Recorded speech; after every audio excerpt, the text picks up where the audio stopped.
Mirror, mirror in my hand, how do we become better nature journalers across the land? Through reflection, of course.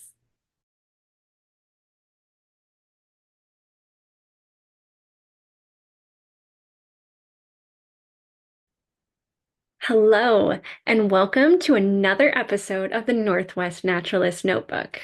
I'm your host, Kirsten, the Northwest Naturalist. Let's jump in. Welcome back to our next episode in the Nature Journaling is Learning series.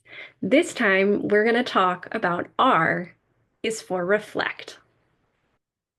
When I think of journaling in general, I oftentimes think a lot about this practice of reflecting. Ideas like, how was my day? What am I grateful for? What worked well, or even what didn't? And in our nature journaling practice, a lot of these same ideas can still work for us. One way we can use reflection is reflection on an experience. When I first started nature journaling, a lot of my nature journal was reflections on experiences that I was having. I would go and keep track of what I saw, what I did, and where I was. It was in a lot of ways kind of an extension of travel journaling that I had been doing, but with more visuals or data included. That I would start capturing notes about interesting plants or animals or birds that I had seen on the trips that I was taking with my family. Once I started to nature journal more regularly, I began adding different experiences to it, from citizen science outings with local organizations to even just walks around my neighborhood. As I started to notice and be much more present, my nature journal provided me a space to debrief the experiences that I was having.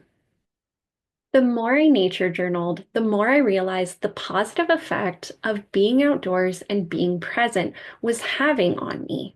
I began to experience much more of a feeling of gratitude, that the more time I spent noticing the little things, the more beauty I found in the world around me. My nature journal gave me space to record these noticings and these feelings and connections with the world around me. And it didn't have to be something that I added in the moment. It also could be something that I went back and added later. For those who enjoy stretching themselves as writers, poetry can also be a great reflection tool. For years, I found myself stuck in an A-B alternating rhyme scheme format. And while I've tried to break the habit, I find myself often returning to familiar territory. Exploring different formats like haiku or even free-form poetry can really help us connect to our environments in new ways. Our nature journals can also provide us with a safe space to reflect on what works and what doesn't. And it doesn't have to be in writing. We could use a variety of visual strategies like sketches, drawings, paintings, try new media and play around, or even try adding numbers and graphs, whether it's a reflection on a single day or a series of visits to a site. And if we visit specific nature nooks more than once, going back to those journal entries allows us to reflect on what's the same and what has changed between them. Reflection is an essential part of the learning process, and nature journaling offers us many different forms to choose from.